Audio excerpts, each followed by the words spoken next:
Hi all, ചെന്നൈയിലുള്ള SRM കോളേജിലെ മിലൻ 25 എന്നുള്ള fashion ഷോയിൽ എന്നെ ജഡ്ജായിട്ട് ഇൻവൈറ്റ് ചെയ്തിട്ടുണ്ടായിരുന്നു. രാവിലെ തന്നെ ഞാൻ അവിടെ എത്തിയിട്ടുണ്ടായിരുന്നു. ഈ ഒരു കോളേജ് ഓഡിറ്റോറിയത്തിൽ വെച്ചിട്ടാണ് പരിപാടി നടക്കുന്നത്. ഭയങ്കര ഗ്രാൻഡ് ഓഡിറ്റോറിയം ആയിരുന്നു.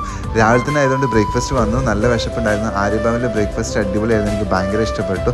ഈ ഒരു ഷെൽഫ് ഉണ്ട്, ഇത് കണ്ടപ്പോൾ എനിക്ക് എൻ്റെ വീട്ടിലെ ഷെൽഫ് ഓർമ്മ വന്നിട്ടുണ്ടായിരുന്നു. ഈ പാൻറ് എനിക്ക് ഭയങ്കര ഇഷ്ടപ്പെട്ടു. കോസ്റ്റ്യൂം പതിവ് പോലെ മോജോ വെഡ്ഡിംഗ് ഗ്രൂം തിരുവിൽ നിന്ന് തന്നെയായിരുന്നു. പിന്നെ നമ്മൾ ലഞ്ച് കഴിച്ചു. ധന്യ പ്രഭാകർ ആയിരുന്നു എൻ്റെ കൂടെ ഉണ്ടായിരുന്ന ജഡ്ജ്. ആദ്യം ഇൻഡിവിജ്വൽ ഐറ്റംസ് ആയിരുന്നു, അതായത് ബെസ്റ്റ് മെയിൽ ഫീമെയിൽ മോഡൽസിനെ തിരഞ്ഞെടുക്കാം. അതിനുശേഷം നമ്മൾ അവരോട് കമ്മ്യൂണിക്കേറ്റ് ചെയ്തിട്ടുണ്ടായിരുന്നു. ഏതൊരു മത്സരത്തിലും കമ്മ്യൂണിക്കേഷൻ വളരെ ഇമ്പോർട്ടൻ്റ് ആണ്. അതിനുശേഷമാണ് ഗ്രൂപ്പ് ഇവന്റ് തുടങ്ങിയത്. ഗ്രൂപ്പ് ഇവന്റിൽ ഭയങ്കര കടുത്ത മത്സരമായിരുന്നു. പാസ്റ്റ് പ്രസന്റ് ഫ്യൂച്ചർ എന്നുള്ളൊരു തീമാണ് അവർ കൊടുത്തിരുന്നത്. അതിനെ ബേസ് ചെയ്തിട്ടാണ് ഓരോ കോളേജസും വന്നിട്ടുണ്ടായിരുന്നത്. ഇതിൻ്റെ ഒരു ഡീറ്റെയിൽ വീഡിയോ ഞാൻ എൻ്റെ ചാനൽ അപ്ലോഡ് ചെയ്തിട്ടുണ്ട്, എല്ലാവരും കാണുക. അപ്പോൾ ഇവൻ്റ് എല്ലാം കഴിഞ്ഞപ്പോഴേക്കും ഒത്തിരി ലേറ്റ് ആയിട്ടുണ്ടായിരുന്നു. പിന്നെ അവർ തന്നെ നമ്മൾ തിരിച്ച് ഡ്രോപ്പ് ചെയ്തു. പിന്നെ പിറ്റേ ദിവസമാണ് ഞാൻ ചെന്നൈയിൽ നിന്ന് തിരിച്ചു പോന്നിട്ടുണ്ടായിരുന്നത്. അപ്പോൾ അത്രയേ ഉള്ളൂ. ചാനൽ ആദ്യമായിട്ട് കാണുന്നത് സബ്സ്ക്രൈബ് ചെയ്ത് സപ്പോർട്ട് ചെയ്യാൻ. വീണ്ടും മറ്റൊരു വീഡിയോയുമായിട്ട് കാണാം. അതുവരേക്കും ബൈ.